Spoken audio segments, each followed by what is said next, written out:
ألا بذكر الله تطمئن القلوب.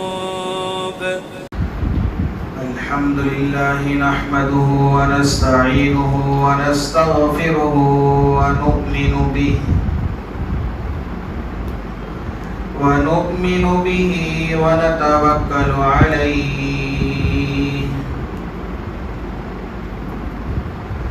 ونعوذ بالله من شرور أنفسنا ومن سيئات أعمالنا.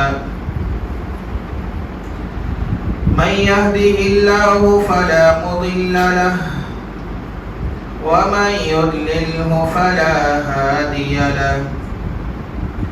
ونشهد أن لا إله إلا الله وحده لا شريك له. ونشهد أن سيدنا ونبينا ومولانا محمدا عبده ورسوله. أما بعد فأعوذ بالله السميع العليم من الشيطان الرجيم. بسم الله الرحمن الرحيم. يؤثرون على أنفسهم ولو كان بهم خصاصة. صدق الله مولانا العظيم. وقال النبي صلى الله تعالى عليه وسلم: اتق المحارم تكن أعبد الناس، وارض بما قسم الله لك تكن أغنى الناس، وأحسن إلى جارك تكن مؤمنا، أحب للناس ما تحب لنفسك تكن مسلما، أو كما قال النبي صلى الله تعالى عليه وسلم: رب اشرح لي صدري ويسر لي أمري واحلل عقدة من لساني يفقه قولي. اللهم صل على محمد وعلى آل محمد كما صليت على إبراهيم وعلى آل إبراهيم إنك حميد مجيد. اللهم بارك على محمد وعلى آل محمد كما باركت على إبراهيم وعلى آل إبراهيم إنك حميد مجيد. يا رب صل وسلم دائما أبدا على حبيبك خير الخلق كلهم.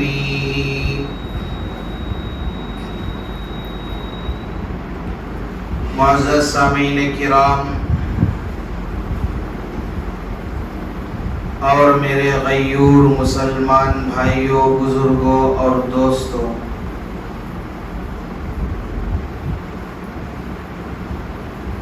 ہر انسان اپنے لیے اچھی چیز چاہتا ہے.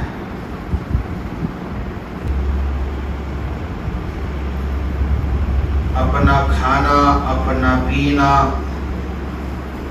اپنا پہننا، سب کے اندر اچھائی چاہتا ہے. اس کی خواہش یہ ہوتی ہے کہ میرا گھر اچھا ہو، میری سواری اچھی ہو، اور اپنوں کے لیے بھی، اپنی اولاد کے لیے بھی اچھا چاہتا ہے، اپنے اہل و عیال کے لیے بھی اچھی چیز چاہتا ہے. لیکن اللہ کے رسول صلی اللہ علیہ وسلم نے امت کو اس بات کا درس دیا ہے کہ جو چیز تم اپنے لیے پسند کرتے ہو وہی چیز دوسروں کے لیے پسند کیا کرو. یہ ایمان والے کی نشانی ہے. ایک مسلمان کی پہچان ہے.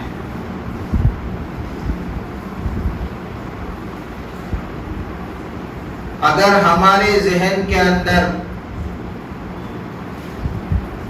اپنے لیے الگ سوچ، دوسروں کے لیے الگ سوچ ہے،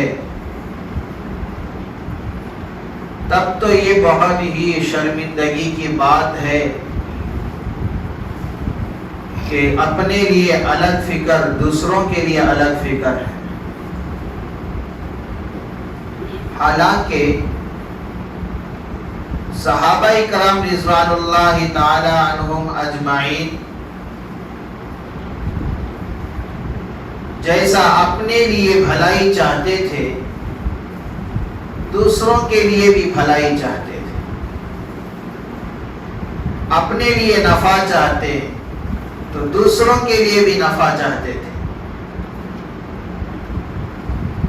ایک مسلمان کے لیے چاہیے کہ دنیاوی فوائد کے لحاظ سے اپنے لیے اور دوسروں کے لیے ایک ہی فکر ہو،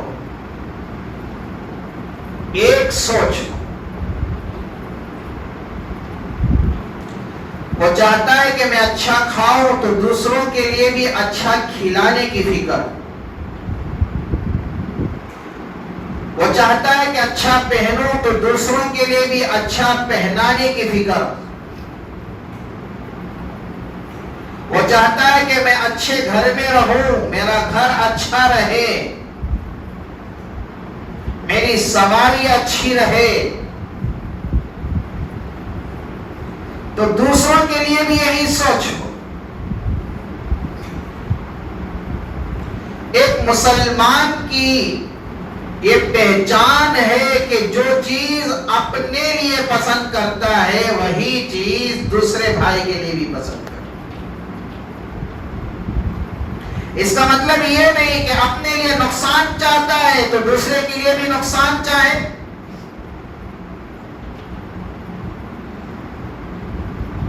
نفع میں، خیر میں، بھلائی میں اپنی اور دوسروں کے ساتھ کی سوچ ایک ہو، برائی میں نہیں.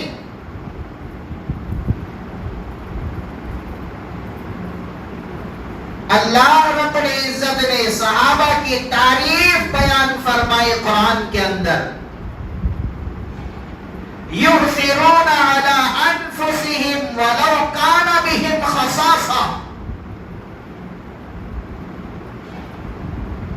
صحابہ کی تعریف فرمائی اللہ رب العزت نے، اپنے اوپر دوسروں کو ترجیح دیتے تھے. کھانے کے لحاظ سے ہو، پینے کے لحاظ سے ہو، پہننے کے لحاظ سے ہو، کاروبار کے لحاظ سے ہو، نفع کے لحاظ سے ہو، ہر اعتبار سے صحابہ ہی نہیں چاہتے تھے کہ دوسروں کو نقصان پہنچے، چاہے وہ جان کر ہو یا انجانے میں ہو. صحیح مسلم کی روایت ہے، حضرت جریر بن عبداللہ بدری رضی اللہ تعالی عنہ اللہ کے رسول صلی اللہ علیہ وسلم کے پاس آئے، اسلام قبول کیا اور آپ صلی اللہ علیہ وسلم کے ہاتھ پر بیعت کی. اللہ کے رسول صلی اللہ علیہ وسلم نے حضرت جریر بن عبداللہ رضی اللہ تعالیٰ عنہ کو 3 باتوں کی نصیحت دی. 3 باتوں کی نصیحت. سب سے پہلی نصیحت، نماز قائم کرنا. دوسری نصیحت، زکات ادا کرنا. اور تیسری نصیحت، ہر مسلمان کے ساتھ بھلائی چاہنا.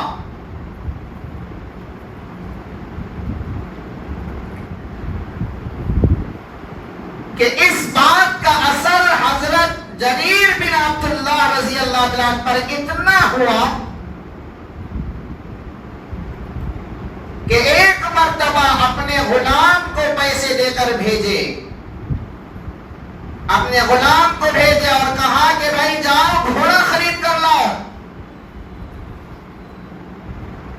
اب غلام گیا، ایک آدمی گھوڑا بیچ رہا تھا، پوچھے کہ بھائی کتنے میں بیچو گے گھوڑا؟ اس نے کہا کہ 300 درہم میں بیچوں گا۔ اب وہ غلام گھوڑا حضرت کے پاس لے کر آیا اور کہا حضرت یہ گھوڑا دیکھو کیسا ہے۔ حضرت جریر بن عبداللہ رضی اللہ عنہ گھوڑے پر سوار ہوئے اور وہ جان گئے کہ گھوڑا بہت خوبصورت ہے اور بہت طاقتور بھی ہے، بہت اچھا ہے۔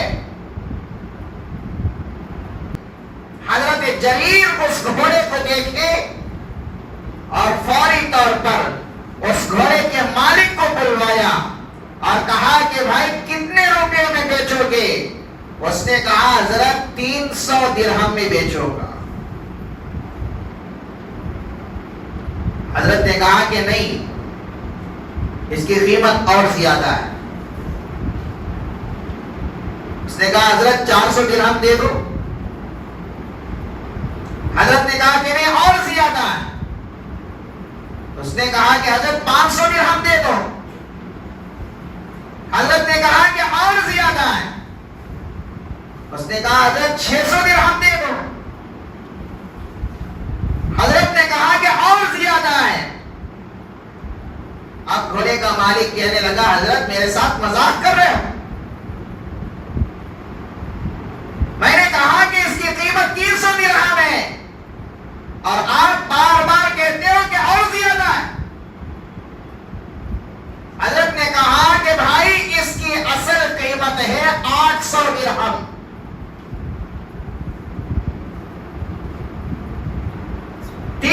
درہم میں آپ بیچ رہے تھے، یہ بہت سستا، یہ بہت معمولی قیمت ہے۔ اصل قیمت اس گھوڑے کی تو 800 درہم ہے، لو 800 درہم اور جاؤ۔ اب وہ آدمی 800 درہم لے کر خوشی خوشی چلا گیا کہ 500 درہم منافع ملے، 500 درہم زیادہ ملے۔ یہ تو 300 درہم میں بیچ رہا تھا، 500 درہم اور زیادہ اس کے اوپر ملے، خوشی تو ہوگی۔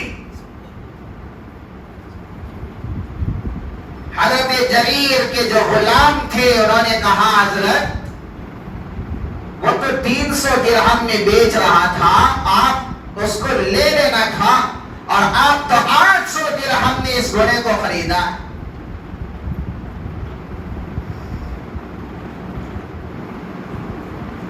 اگر کوئی اس طرح کوئی واسطہ دوسرے کے ساتھ ہمارا ہو جائے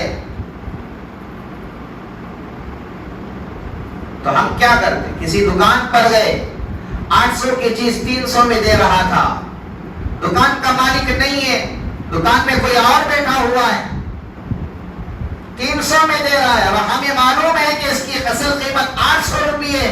جب 300 میں مل رہا ہے تو جلدی سے کرو، لے آؤ اور پتلی گلی سے نکل جاؤ۔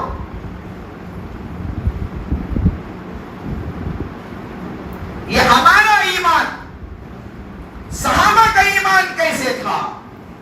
یہ ہماری سوچ، صحابہ کی سوچ کیسی تھی؟ یہ ہماری فکر ہے دوسروں کے مقابلے میں، دوسروں کے بارے میں، صحابہ کی فکر دوسروں کے بارے میں کیسی تھی؟ ہم تو اپنی فکر کرتے ہیں کہ میرا بھلا ہو، میرے ساتھ خیر ہو، نقصان میں چاہے آگے والا ہو لیکن نقصان میں میں نہ پڑوں۔ لیکن صحابہ کی سوچ ایسی تھی جیسے میں اپنے متعلق بھلائی چاہتا ہوں، خیر چاہتا ہوں، اپنے متعلق میں اچھائی چاہتا ہوں تو دوسروں کے لیے بھی بھلائی ہو، دوسروں کے لیے بھی خیر ہو، دوسرے نقصان میں نہ پڑے۔ غلام سے کہا کہ بھائی دراصل بات یہ ہے، اللہ کے رسول صلی اللہ علیہ وسلم کے ہاتھوں پر جب میں نے بیعت کی، اللہ کے رسول صلی اللہ علیہ وسلم نے 3 نصیحتیں مجھے کی اور کہا کہ جریر، نماز قائم کرنا، زکات ادا کرنا، ہر مسلمان کے ساتھ خیر خواہی کا معاملہ کرنا۔ یہ خیر خواہی ہے کیا ہے، میں تو جانتا تھا لیکن میں اصل قیمت اس کو ادا کر دیا، یہ اس کے ساتھ میرا خیر خواہی کا معاملہ کرنا ہو۔ صحابہ کی سوچ ایسی تھی، اپنے متعلق جس طرح کی سوچ، دوسروں کے بارے میں بھی وہی سوچ۔ ایک مسلمان کی پہچان، ایک ایمان والے کی ایک نشانی ہے۔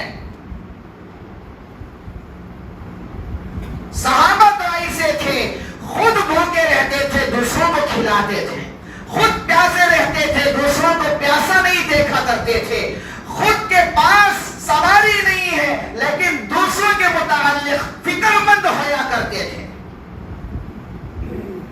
خود نقصان میں رہنا پسند کرتے تھے، دوسروں کو نقصان پہنچانے کی کبھی ان کے ذہن میں سوچ نہیں آتی تھی۔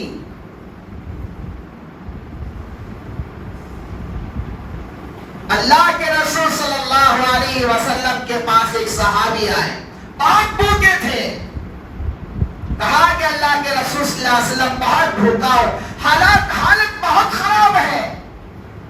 اللہ کے رسول صلی اللہ علیہ وسلم نے ایک صحابی کو اپنے گھر کی طرف بھیجا، جاؤ گھر جاؤ اور دیکھو کہ وہاں پر کچھ ہے، مانگ کے لاؤ۔ اور صحابی گئے، اللہ کے رسول صلی اللہ علیہ وسلم کے ایک گھر گئے، وہاں پر پوچھا، معلوم ہوا کہ گھر کے اندر کچھ نہیں۔ دوسرے گھر گئے، تیسرے گھر گئے، لیکن کسی گھر سے کھانے کی کوئی چیز نہیں ملی۔ سارے گھرانوں میں فاقہ۔ اللہ کے رسول صلی اللہ علیہ وسلم نے اعلان کیا صحابہ میں، ہے کوئی ایسا آدمی جو آج میرے اس مہمان کی مہمان نوازی کر دے آج رات؟ تو ایک صحابی آئے، اللہ کے رسول صلی اللہ علیہ وسلم سے کہا کہ اللہ کے رسول آپ انہیں مجھے دے دیں، آج رات کھانے کا انتظام میں ان کے لیے کروں گا۔ گھر لے گئے، اپنی بیوی سے پوچھے کچھ ہے کھانے کے لیے؟ بیوی کہنے لگتی ہے گھر کے اندر تو بچوں کے قابل تھوڑا سا کھانا رہ گیا ہے، اس کے علاوہ کچھ نہیں۔ یہ صحابی کہنے لگے اپنی بیوی سے، اللہ کے رسول کا مہمان میرے گھر آیا ہے، اللہ کے رسول صلی اللہ علیہ وسلم کا مہمان میرے گھر آیا ہے، مہمان نوازی میں ذرہ برابر کسر نہ کرنا، ذرہ برابر کمی نہ کرنا۔ آج ہم بھوکے رہیں گے، اپنے بچوں کو بہلا کر سلا دو اور خود بھوکے رہ کر اس مہمان کا پیٹ بھر کر آج بھیجیں گے۔ وہ مائیں اپنے بچوں کو بہلا کر سلا دی اور دسترخوان بچھا دیا، کھانا اس کے اوپر رکھا۔ اب یہ صحابی اپنی بیوی سے کہتے ہیں کہ دیکھو، جب ہم کھانا کھانا شروع کریں اور آپ چراغ درست کرنے کے بہانے چراغ بجھا دو،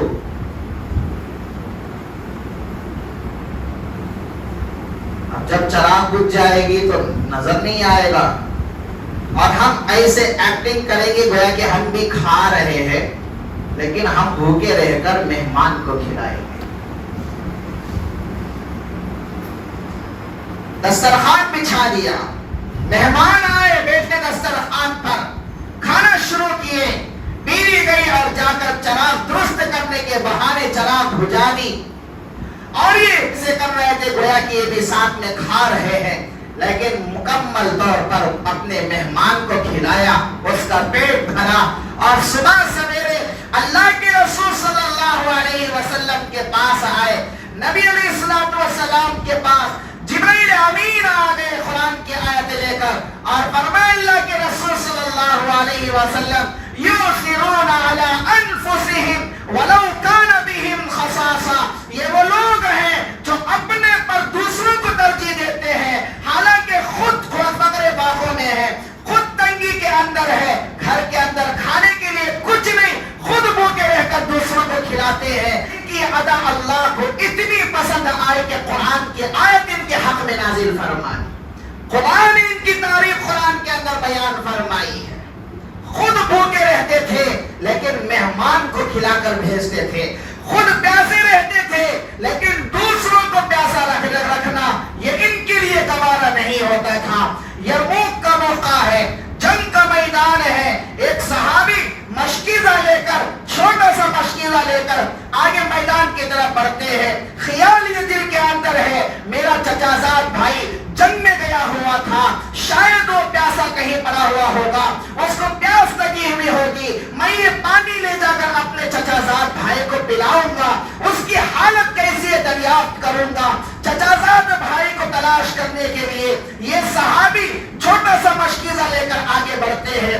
آگے بڑھ کر کیا دیکھتے ہیں؟ چچا زاد بھائی زمین پر پڑا ہوا ہے اور بہت زخمی ہے اور آخری وقت ہے، لیکن ایسی حالت میں پیاس کی شدت زیادہ تھی. یہ صحابی کہتے ہیں میں نے اپنے بھائی کو پانی پلانے کے لیے وہ مشکیزہ ان کے منہ کے قریب لے کر گیا، لیکن میرے بھائی یہاں پر پانی پینے ہی والے تھے. بازو سے ایک آہ کی آواز آتی ہے. ایسے عالم میں بھی، موت کے قریب بھی وہ اپنے بھائی کا خیال رکھتے ہوئے کہتے ہیں جاؤ میرے سے زیادہ وہ پیاسا ہوگا، میرا پانی نہیں، اس کو پہلے پانی پلاؤ. وہ صحابی دوڑتے ہوئے اپنے بھائی کو چھوڑ کر حضرت ہشام کے پاس جاتے ہیں، وہاں جا کر پانی پلانے لگتے ہیں. لیکن ایسی حالت میں پڑوس سے بازو سے ایک اور آواز آہ کی آتی ہے. حضرت ہشام کہتے ہیں کہ بھائی مجھے چھوڑو، میرے بھائی کو جاؤ پہلے اس کو پانی پلاؤ. اور یہ صحابی وہ مشکیزہ لے کر اس صحابی کے پاس پہنچنے ہی والے تھے. وہاں پر پہنچتے شہید ہو گئے، لیکن جب دوڑتے ہوئے حضرت ہشام کے پاس آئے، یہ بھی شہادت کا مقام حاصل کر لیے تھے. دوڑتے ہوئے اپنے چچا زاد بھائی کے پاس آئے، یہ بھی شہادت کا مقام حاصل گئے تھے. لیکن میرے بھائیوں سمجھنے کا مقام یہ ہے صحابہ کی سوچ دوسروں کے متعلق کیسے تھی. خود پیاسے رہیں گے لیکن دوسروں کو پیاسا نہیں دیکھ پائیں گے. خود بھوکے رہیں گے لیکن دوسروں کو بھوکا رہنا ہمارے لیے گوارا نہیں. خود کیا واقعے میں رہیں گے لیکن دوسروں کو واقعے میں نہیں رکھیں گے. خود حالات میں گرے رہیں گے لیکن دوسروں کو خوشحالی میں دیکھیں گے. یہ صحابہ کی شان تھی، یہ صحابہ کی پہچان تھی، یہ صحابہ کی علامت تھی. آج ہماری کیفیت ہم دیکھیں، آج ہماری حالت ہم دیکھیں. ہم تو یہ سوچتے ہیں خود پیٹ بھر کر کھائے، پڑوس چاہے جیسا بھی رہے خود پیٹ بھر کر کھائے، غریب چاہے جیسا بھی رہے خود پیٹ بھر کے کھائیں گے، لیکن مسکین چاہے جیسا بھی رہے دوسروں کے متعلق کوئی فکر نہیں، دوسروں کے متعلق کوئی سوچ بھلائی کی نہیں ہے. خود اپنے متعلق بھلائی، اپنے متعلق فائدہ، اپنے متعلق خیر، دوسروں کے متعلق اور نظر ہے. جس کی یہ نظر ہوتی ہے اس کے لیے شرم کرنے کی بات ہے. مسلمان کی پہچان تو یہ ہوتی ہے. اللہ کے رسول صلی اللہ علیہ وسلم نے ارشاد فرمایا اے ابو ہریرہ وَأَحِبَّ لِلنَّاسِ مَا تُحِبُّ لِنَفْسِكَ، اب دوسروں کے لیے وہی چیز پسند کرو جو اپنے لیے تم پسند کرتے ہو. اللہ کے رسول صلی اللہ علیہ وسلم فرماتے ہیں تکن مسلمہ، اگر تمہاری یہ کیفیت ہے تو سمجھ جاؤ کہ تم مسلمان ہو. مسلمان کی پہچان، مسلمان کی نشانی ہے اپنے لیے جو سوچ دوسروں کے لیے بھی وہی سوچ، اپنی جیسی فکر دوسروں کے متعلق بھی وہی فکر. لیکن صحابہ کے اس عمل پر قربان جائیں. کیسی سوچ ان صحابہ کی تھی. لیکن میرے بھائیوں اللہ کے رسول صلی اللہ علیہ وسلم نے ارشاد فرمایا لا یؤمن احدکم، تم میں سے کوئی اس وقت تک ایمان والا نہیں ہو سکتا حتی یحب لأخیہ ما یحب لنفسہ، جو چیز اپنے لیے پسند کرتے ہو وہی چیز اپنے بھائی کے لیے پسند نہیں.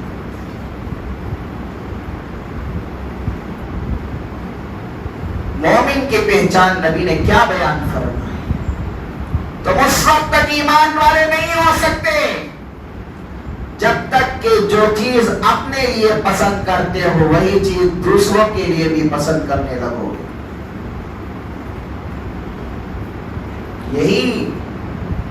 یہی عادت تھی صحابہ کی، یہی عادت تھی اسلاف کی، یہی عادت تھی مسلمان کی، یہی عادت تھی ایمان والے کی.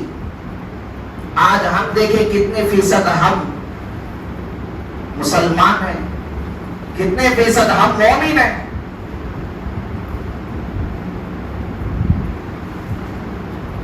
حضرت تقی عثمانی صاحب دامت برکاتہم اپنی کتاب ذکر و فکر کے اندر یہ ایک واقعہ بیان فرمایا.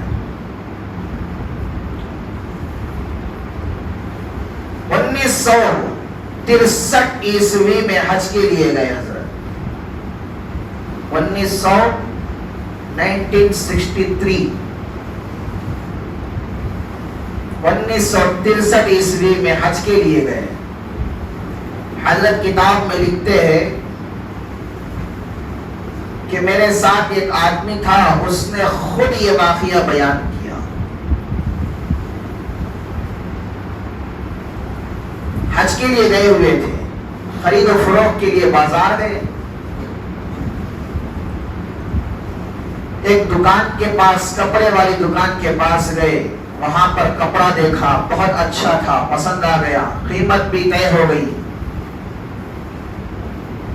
وسائد کہنے لگے کہ میں جب قیمت دینے لگا تو دکاندار نے کہا کہ بھائی آپ کو یہی کپڑا چاہیے، اسی قیمت پر چاہیے، یہی کوالٹی چاہیے؟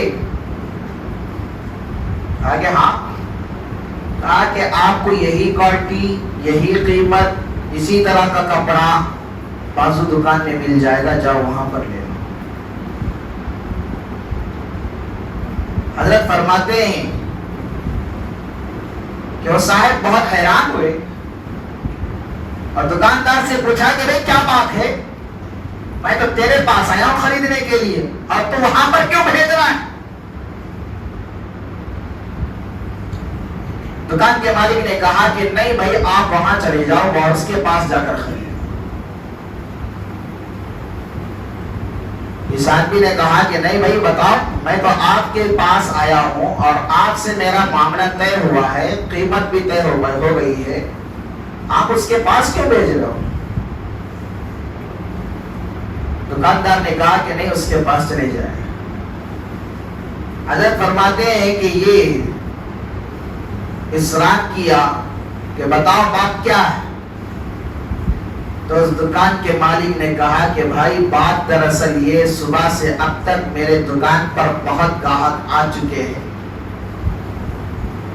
اور میرے لیے اتنا کافی ہے. میں کیا دیکھتا ہوں کہ یہ میرا پڑوسی ہے، یہ آدمی صبح سے اب تک خاموش بیٹھا ہے، اس کے پاس کوئی گاہک نہیں آیا. میں یہ چاہتا ہوں کہ رات کا وقت ہے، وہ بھی دکان بند کرے گا، اس کے بھی بیوی بچے ہوں گے، وہ بھی انتظار کر رہے ہوں گے، گھر والے آئیں گے، ابا آئیں گے، کھانے کے لیے کچھ لے کر آئیں گے.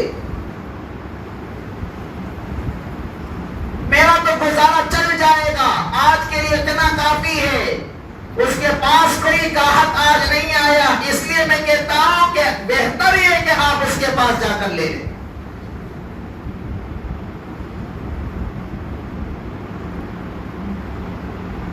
یہی سوچ صحابہ کی تھی، یہی فکر صحابہ کی تھی. ایک ایمان والے کی بھی یہی فکر ہونی چاہیے، ایک ایمان والے کے لیے بھی یہی سوچ ہونی چاہیے. اور آج ایک مسلمان کی سوچ کیسی ہے؟ آپ کسی کے پاس جائیں گے تو وہ کہے گا کہ بھائی آپ ان کے پاس کیوں جا رہے ہو، وہ تو ملاوٹ کرے گا، وہ تو کیا ہے آپ کو دھوکہ دے گا، وہ آپ کو کیا ہے زیادہ پیسے لے لے گا، اس کے پاس کیوں جائے، وہ تو بیکار ہے، آپ تو ہمارے دکان پر آؤ. ہر ایک دکاندار مسلمان آج یہ گھٹیا سوچ رکھ رہا ہے کہ سارے کے سارے گاہک میری دکان پر آئے اور میرے بازو کے دکان پر کوئی نہ جائے.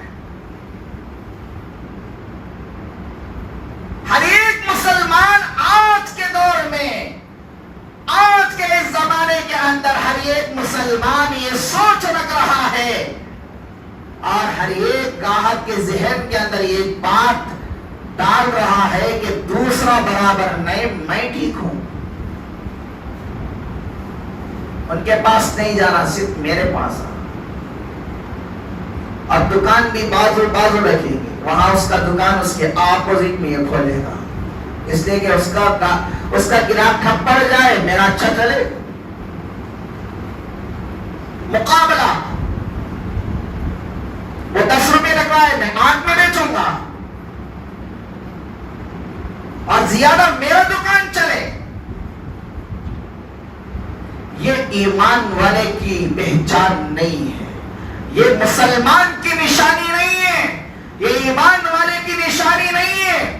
ایمان والا تو وہ ہوتا ہے اپنا منافع جیسے سوچتا ہے، دوسروں کا بھی منافع سوچتا ہے، اپنے متعلق جیسے اچھی سوچ رکھتا ہے، دوسروں کے متعلق بھی سوچ اچھی ہوتی ہے۔ اللہ کے رسول صلی اللہ علیہ وسلم نے ارشاد فرمایا، لا یؤمن احدکم حتی یحب لأخیہ ما یحب لنفسہ، تم اس وقت تک مومن نہیں ہو سکتے جب تک کہ تمہاری حالت، تمہاری کیفیت، تمہارا حال ایسا ہو جو چیز تم اپنے لیے پسند کرتے ہو وہی چیز دوسروں کے لیے بھی پسند کرنے لگ جاؤ۔ جب تمہارے اندر یہ صفت نہیں ہے تم ایمان والے ہو نہیں سکتے، جب تمہارے اندر یہ صفت نہیں ہے تم مسلمان ہو نہیں سکتے۔ مسلمان کی پہچان یہ ہوتی ہے اپنے متعلق جس طرح کی سوچ ہوتی ہے دوسروں کے متعلق بھی اسی طرح کی سوچ ہو۔ امام غزالی رحمت اللہ علیہ اپنی کتاب احیاء العلوم کے اندر یہ ایک واقعہ لکھے ہیں، فرماتے ہیں کہ ایک بزرگ کے گھر کے اندر بہت زیادہ چوہے آ گئے۔ کسی نے کہا حضرت ایک بلی پال لو، سارے چوہے چلے جائیں گے۔ حضرت نے کہا کہ نہیں بھائی، بلی نہیں رکھو۔ کہا کہ کیوں؟ کہا کہ اگر میں بلی رکھوں گا تو سارے چوہے بھاگ جائیں گے، بلی کے ڈر سے بازو والے کے گھر میں بھی گھس جائیں گے، لیکن اسلام اس کی اجازت نہیں دیتا۔ میرے گھر کے چوہے بازو گھر میں چلے جائیں اس کو تکلیف ہوگی، لیکن اسلام اس بات کا درس نہیں دیتا کہ دوسروں کو تکلیف پہنچ جائے، دوسروں کو نقصان پہنچ جائے، دوسروں کا دل دکھے، شریعت اس کی اجازت نہیں دیتی۔ تو اس لحاظ سے بڑے دور کی سوچ سوچتے تھے، صحابہ دور کی سوچ سوچتے تھے، اسلاف دور کی سوچ سوچتے تھے۔ ایک مسلمان کو کے لیے بھی چاہیے کہ اپنے لیے بھی بھلا سوچے، دوسروں کے لیے بھی بھلا سوچے۔ ہر ایک چاہتا ہے کہ میں اچھا کھاؤں، ہر ایک چاہتا ہے کہ میں اچھا سا پیوں، ہر ایک چاہتا ہے کہ میں اچھا سا پہنوں، ہر ایک چاہتا ہے کہ میرا گھر اچھا ہو، ہر ایک چاہتا ہے کہ میری سواری اچھی ہو۔ جیسے ہر چیز کے معاملے میں اپنے ساتھ اچھائی چاہتے ہیں، دوسروں کے لیے بھی اچھائی کا چاہنا ایک مسلمان کی پہچان ہوتی ہے۔ اس لیے میرے بھائیوں ارادہ کریں کہ انشاءاللہ آج کے بعد سے ہماری سوچ ایک مسلمان کی سوچ ہو، آج کے بعد سے ہماری فکر ایک مسلمان کی فکر ہوگی، آج کے بعد سے ہمارا خیال ایک ایمان والے کا خیال ہوگا، اور آج کے بعد سے ہم اس سوچ کے ساتھ جائیں گے، اس سوچ کے ساتھ زندگی گزاریں گے جیسے نبی علیہ الصلوۃ والسلام نے ایک مومن کی شان بتائی ہے۔ ارادہ کریں کہ انشاءاللہ آج کے بعد ان تمام باتوں پر عمل کریں گے۔ اللہ تعالیٰ سے دعا کرو کہ اللہ تعالیٰ جو کچھ قرار سنا گئے ان باتوں پر سب سے پہلے کہنے والے کو عمل کی توفیق عطا فرمائے۔ اللہ تعالی ہم تمام کو عمل پیرا بنائے۔ آمین و آخر دعوانا ان الحمدللہ رب العالمین۔